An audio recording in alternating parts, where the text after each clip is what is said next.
Des de ja fa 20 anys fem tallers, fem una sèrie de tallers monogràfics a aquestes escoles.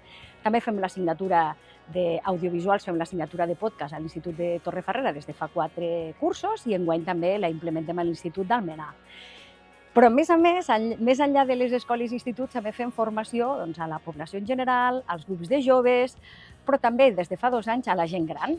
Fem el taller de digitalització i també de detectar notícies falses a la gent gran dels nostres municipis. I una de les coses que farem ara a l'abril, el dia 10 d'abril, dins el projecte Onda ODS, és la jornada sobre els biopolígons i la bioenergia, on esperem 300 persones, que això serà a l'aeroport d'Alguaire, amb l'ICAE, l'Institut Català d'Energia, Diputació de Lleida, Aeroports de Catalunya, el G10. D'aquestes 300 places, 100 estan reservades per a alumnat de batxillerat de l'Institut d'Almenar i de Torrefarrera i també de l'Escola Agrària.